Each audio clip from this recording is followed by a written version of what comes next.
Gepleyer Adatlyk Radiosu. Hormatly dinleyijiler, habarlar gündülüğümüzi dinleýärsiňiz. Eferde siz bilen men Hudaýberdi Hally. Türkmenistanyň prezidenti tarapyndan ýurdun maliýe we ykdysady ösüş ministrligine girdeji getirmeýän edara kärhanalara goýberlen döwlet dotasiýasyny, ýagny maliýe ýardamyny azaltmak barada anyk görkezme berildi diýip Adatlyk Radiosynyň çeşmesi aýdýar. Hopsuzluk ýagdaýlary sebäpli adynyň efirde agdalmalygyny soran Türkmenistanyň mali pudugynaky ynamdar çeşmämiz bu görkezmäniň ýurtda girdejiler we çyklyjylar boýunça döwlet büdjetinde defisitin duýulýan mahaly berilendigini, ýöne prezidentiň bu tapşyrygynyň güýç edaralaryna degişli dälligini tasdiklady. Ol şeýle diýär. Döwlet gaznasyna dürli çeşmelerden, şol sanda salgytdan döwlet ätýaşlandyryş pudugynyň gelýän girdejiler barada hasabat 2017-nji ýylyň dekabr aýynyň başynda taýýarlandy. Şonu öňki aýlardaky girdeje laýyklykda ortaça san alyndy. Ýöne bu san dekabr aýynda girdeji artar diýen umyt bilen bolşundan has ululdylypdy. Şol bir wagtda dekabrda döwlet hususy pudugy hiç ýyly tölegi geçirmedi. Ýoksa bolmasa hususy puduk bu tölegi esasyny öz kreditorlaryna tölegleri amala aşyryp bilerdi. Bu bolsa bank hasaplaryna pul serişdesiniň gelmegine we mali dolanşygynyň artmagyna täsir ýetirirdi. Şeýledi. Onuň tasdiklamagyna görä, ýurtda pul jerimelerini salmak arkaly döwlet gaznasyna gelýän girdejini artdyrmak barada ýol gözegçilik gullugyna görkezme berildi. Bu edara öz girdejisi barada dekabr aýynyň başynda hasabat tapşyran üçin, häzirem dekabr hemde ýanwar aýlary üçin jerimeleri ýygnamaly bolýar. Adatlygyň çeşmesi şeýle diýär. Şu sebäpden Aşgabatda we Ahal welaýatynda köçäniň her çünkünde diýen ýaly ýol gödöwçilik gullugynyň 2-3 işgäri awtolog sürüjilerini saklap, olary jerime salýarlar. Meselen Beherden we Göktepe etrawynyň ýaşaýjylary Ahal welaýatynyň merkezi şäherlerinden etraplaryna ençeme polisiýa işgäriniň gelip adamlara jerime salmak üçin ýoly patrulluk edýändigini aýdýarlar. Olar gijelerine de işleýärler. Olar welaýat merkezlerinde tamamlanmadyk protokollary etraplarda doldurjak bolýarlar. Mununun başga, ol Aşgabatda İçeri İşler Ministrliginiň 800 işgäriniň gözipeden boşatmak plany barady, gurrun edilýändigini we olaryň aglabasynyň ýol gözegçilik gullugyna degişlidigini belleýär. Gal berse de, Adatlygyň Türkmen hökümetiniň ynamdar çeşmesi geçen ýyl ýurdun Nevit gaz pudugynaky işgärleri köpçülikleýin kemeltmek çäresi ma'lum edilenden soň, häzir bu pudukda işleýänleriň 3 aýlyk tölegsiz zähmet dynjalyşyna mejburi uğradylýandygyny belleýär. Nevit gaz pudugyny işgärleriň ençemesine salgylanyp, çeşmämiz şeýle gurrun berdi. Bu çäre Türkmengaz we Türkmennewit döwlet konsernleriniň ähli bolsanda regional bölümlerinde amala aşyrylýar. İşgärleriň boşadyljakdygy ma'lum edilen bolsa-da, häzir çenli bu çäre amala aşyrylmady. Munyň sebäbi belli däl. Ýöne Nevit gaz işgärleri munyň ýurdun awraýyny saklamak üçin edilýän bolmagynyň mümkindigini aýdýarlar. Sebäbi bu ýurtdaky krizis ýagdaýyň internetde ýaýramagyna we munyň halkyň arasynda howsalanyň döremegine sebäp bolup biler diýerler. Halkara ekspertleriň we ýerli synçylaryň ençemesiniň dünýäde energiýa serişdeleriniň narhlarynyň pese gaçýan döwrüni, esasy girdejisi tebigi gazyň eksportyna baglanýan Türkmenistanyň öz garaşsyzlygyna eýe boluly bäri iň agyr ykdysady krizisi başdan geçirýändigini aýdýarlar. Ýurtda büdjet işgärleriniň aýlyklarynyň köplenç öz wagtynda berilmezligi, käbir pudoklarda işgärleriň sanynyň kemeldirilmegi, bankomatlarda nagd puluň ýetmezçilik etmegi ýaly ýagdaýlar ýygy-ýygydan gaýtalanýar. Munyň bilen bir hatarda odal muht bolan kommunal hyzmatlar ýatyrylyp, ady karitlarynyň gymmatlanmagy we gytalmagy hem dowam edýär. Türkmen häkimetleri we media serişdeleri ýokurda gurrun edilýän ýagdaýlar barada häzir çenli ýylat köpçüligini düşündiriş ýa-da maglumat bermän gelýärler. Munyň tersine resmi metbuatda gymmatdaha guruluşlaryň dol güýjünde dowam etdirilýändigi we ýurdun bedew bady bilen öňe barýanlygy barada reportajlar görkezilýär.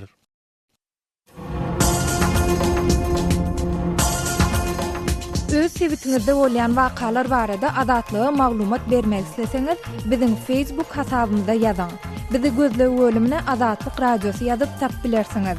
Siz suratlaryňyzy we videolaryňyzy hem ýollap bilersiňiz. Adatlyk siziň şahsiýetiniňizi gizlinlikde saklar. Siz bolan wakalar barada maglumat beriň, biz hem habar bereriz.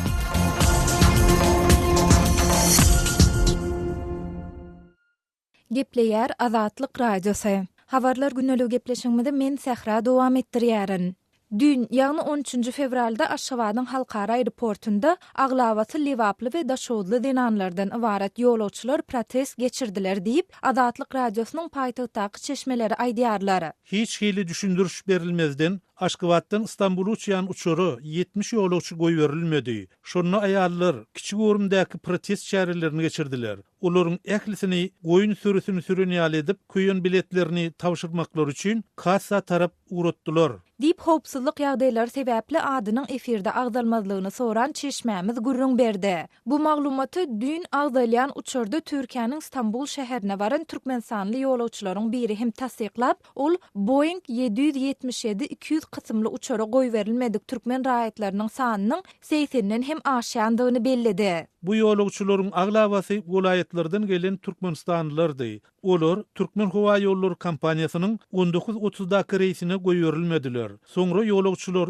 öz biletleriniň bahalaryny ýygyna almakçy bolanyny olary Türkmen Howa Ýolları kompaniýasynyň ofisine ýüzlenmegi tapşyrdylar. 3 aýal ähli ýolagçylary guramalaşdyryp öz nägiliklerini görkezip başlady. Olary desine tutsak edip ýürütip bölme alyp gitdiler. Galan ýolagçylar da aeroportdan kowdular. Munyň sebäplerini düşündirmediler. Ýolagçylaryň arasynda dürli ýaşdaky raýatlary bardy. Dip adynyň efirde agdanmazlygyny soran türkmenstanly ýolagçy aýtdy. Mundan başga Azatlygyň ýurt içindäki ýene bir çeşmesiniň tasdiklamagyna görä, inni 10 güne golaý wagt bäri Aşgabatdaky we vilayatlardaky migrasiýa gullugynyň işgärleri ýaşy 40-dan geçmedik raýatlary daşary ýurda sapar etmek üçin derur bolan pasportlary resmileşdirip bermegi besetdiler. Aşgabatyň halkara aeroportunda İstanbul'a uçjak türkmen raýatlarynyň 10larçasynyň uçura goý berilmediligi we protest çäresini geçirmegi barada häzirlikçe türkmen häkimetleri ýa-da media terişdeleri tarapyndan ilat köpçüligine maglumat berilmeýär. Azatlyk radiosynyň Aşgabatyň halkara aeroportu we bu ýerdäki migrasiýa gullugy bilen habarlaşyp kommentari almak synanşyklary hem başa barmady.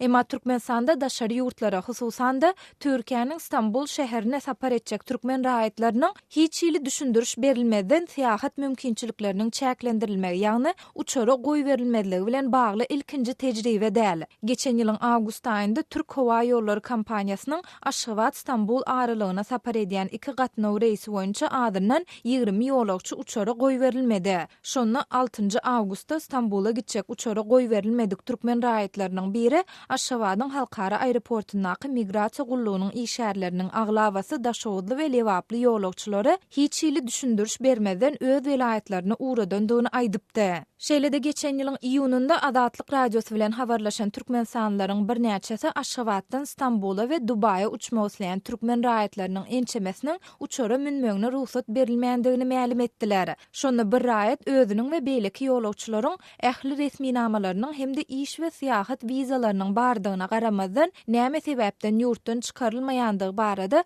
anyk resmi düşündürüş berilmeýändigini aýdyp, muňa derek özlerine 2 ýyl türme tutsaglygyna hökm etmek bilen haýwat atylandygyny gurrun beripdi. Adam hukuklaryny gorap çykyş edýän halkara guramalarynyň ýyllyk hasawatlarynda Türkmenistan inni ençe ýyl bäri dünýäniň iň bir ýapyk ýurtlarynyň hatarynda agdalyp gelýär. Galybersede hereket azatlygy, raýat we syýasy hukuklar baradaky halkara konwensiýa tarapyndan kepillendirilýär we Türkmenistan bu konwensiýany baryp 1997-nji ýylda tassyk etdi. Şeýlede Türkmenistanyň öz kanunçylygy hem raýatlaryň ýurtdan erkin çykmak we ýygyna dolanyp gelmek hukuklaryny kepillendirýär.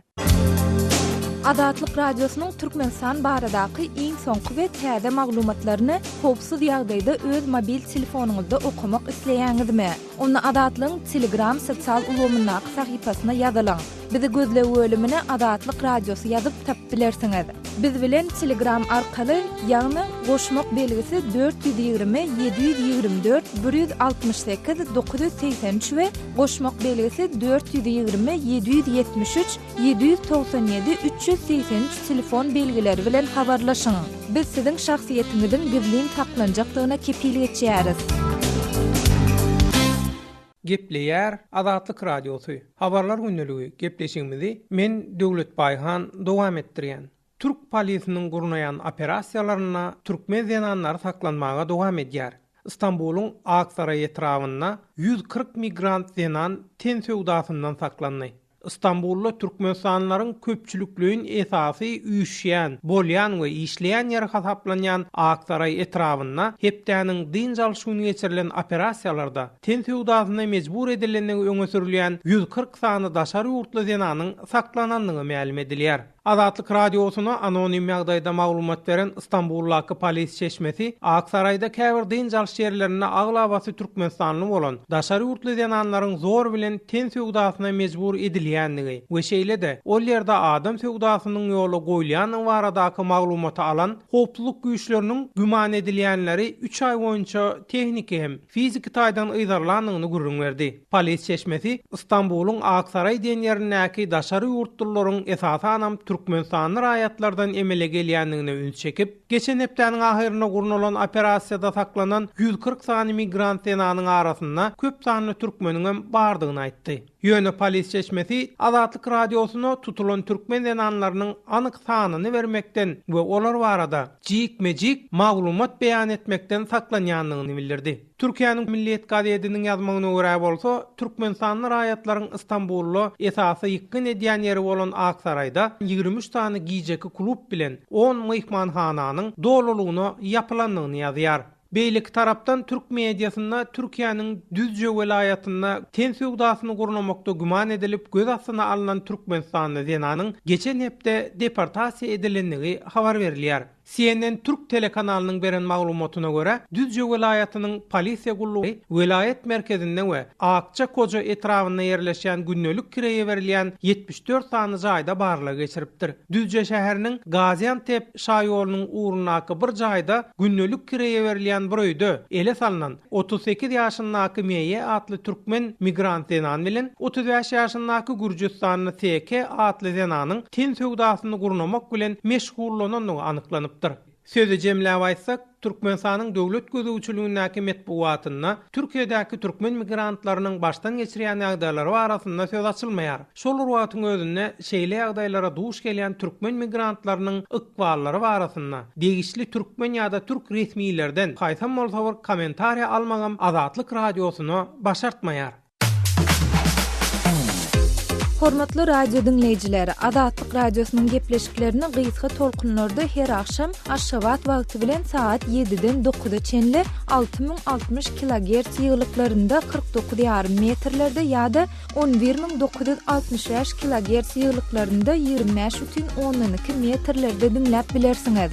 Tolkunlarymyzy ýene gaýtalaýarys. 6060 kHz ýyglyklarynda 49,5 metrlerde ýa-da 11965 kHz ýyglyklarynda 25,12 metrlerde dinläp bilersiňiz.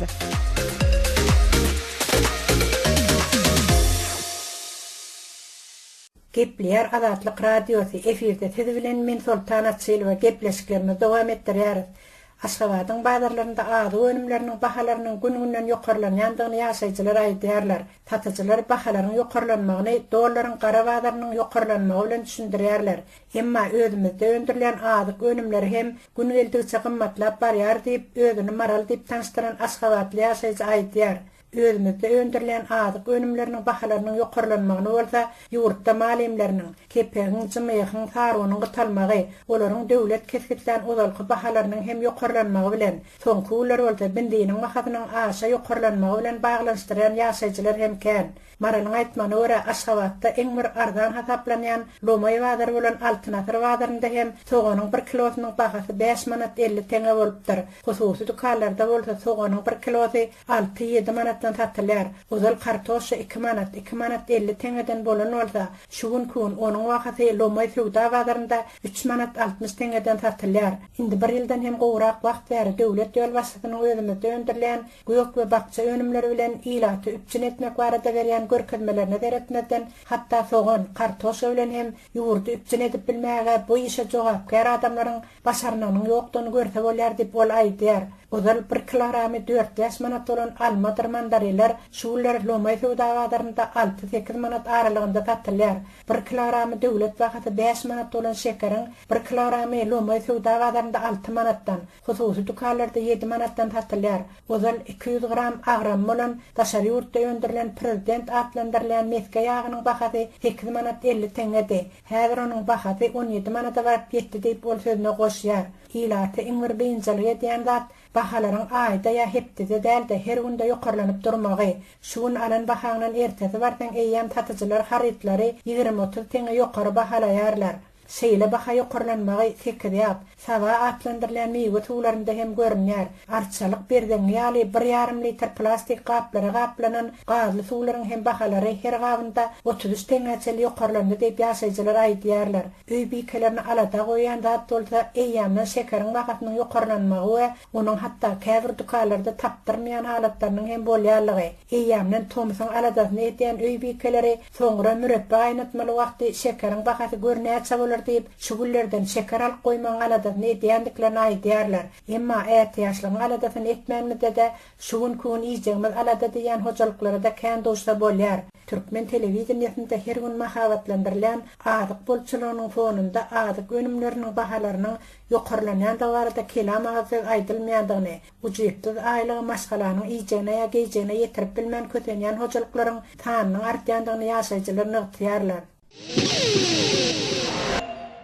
Gepleýär Azatlyk radiosu habarlar günneligimizden dinleýärsiňiz. Aşgabatdaky ow hojalyk toplumynyň binasyna ýurdun suw hojalygy puwdagyny mundan öýläkde ösürmek barada maslahat edildi. Bu maslahat Türkmenistanly daýhanlaryň ýylyň grok gelmegi we ýaplary ýuguş suw üçin öýürlen suwun gijikdirilmegi barada Azatlyk radiosu bilen bölüşen aladalarynyň ýa-ýanyna gawat geldi. Emma döwlet eýçiliginiň näkitde habar gurulugynyň maglumatyny ýurdun suw meselesinde ýüzüňiz bolýan problemlary, grok gelen ýyl we buğday eken daýhanlar agdalman welayatlaryň ählisinde täze gidrotehnika tesgalaryň ýygyderli gurulýanlygy tasdiklanýar. Şol ruwatda suw meselesinde şeýle uly iş edilýän bolsa, Prezident Berdimuhammedow näme üçin o hojalygyny işlerden ören nägile bolýar diýen sorag dörýär.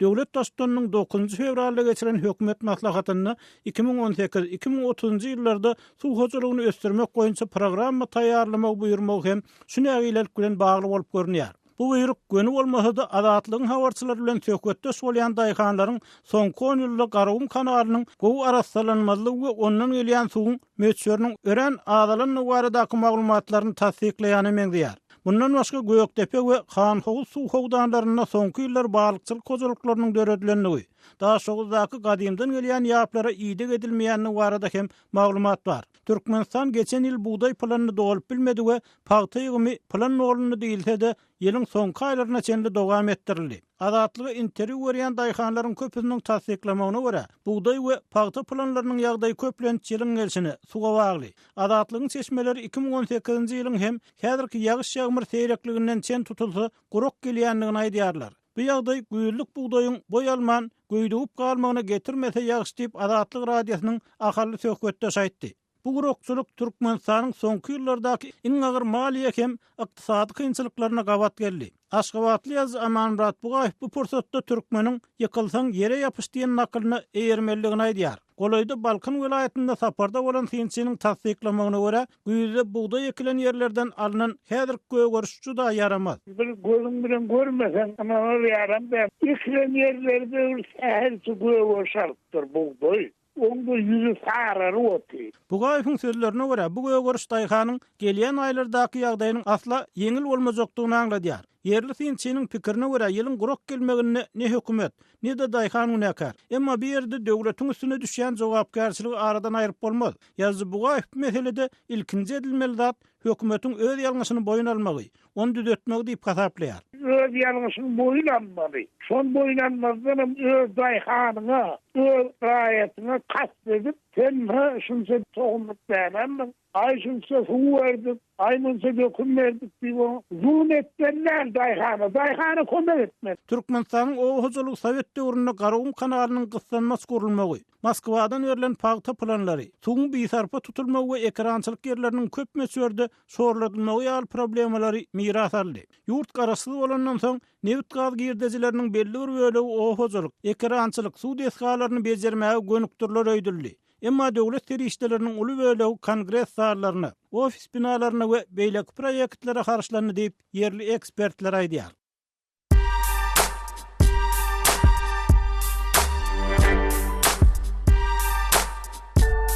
Qaderli dinleyijiler, indi siz Türkmenistanda bolup geçen soňky wakalary Azatlyk radiosynyň Adnaklasniki tahypasyndan hem izlerlap bilersiňiz. Bu sosial ulgamda köp sany Türkmenistanlylaryň bardygyny nazarda tutup, Azatlyk radiosy bu ýerde hem öz tahypasyny açyp, maglumatlaryny ýerleşdirip başlady. Bize goşuluň.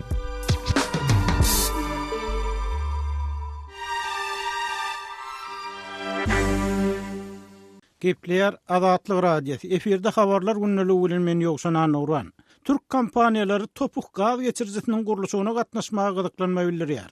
Döwlet eýçiligindäki TDH habar agentligi bu maglumaty Türkiýanyň Palatalar we Birjalar Birleşiginiň başlygy Rifat Hisarjykly oglunyň Türkmen prezidenti bilen duşan aýdan sözlerine salgylanyp beýratdy. Bu maglumat Türkmenistanyň Energetika ministrligi bilen Türkiýanyň Çalk Holding aş kompaniýasynyň arasynda Türkmenistan, Owganistan, Pakistan elektrik geçirji ulgamyny gurmak boýunça özleri düşünüşmek aralaşygyna gol çekilmeginiň ideýasyna gabat geldi. İkinji tarapdan Türkmen hökümeti bilen iri we ognuk Türk firmalarynyň arasyndaky algy-bergi dawalary dowam edýär. Türk biznesmenleriniň Türkmenistanyň Türkiýedäki elçikanasynyň öňünde piket geçirmeginden başga golaýda soňky 10 ýylda resmi Moskwadan iň esasy guruluş hyzmatdaşlarynyň biri hasaplanan Polymex firmasy bilen hem arada algy-bergi meselesiniň dörenligi ma'lum boldy. Emma muňa garamazdan TDH prezident Berdimuhammedowyň Türk kompaniýalary bilen ýola goýulan hyzmatdaşlygyň netijelik häsiýetinden kanagatlanýanlygyny belleýär.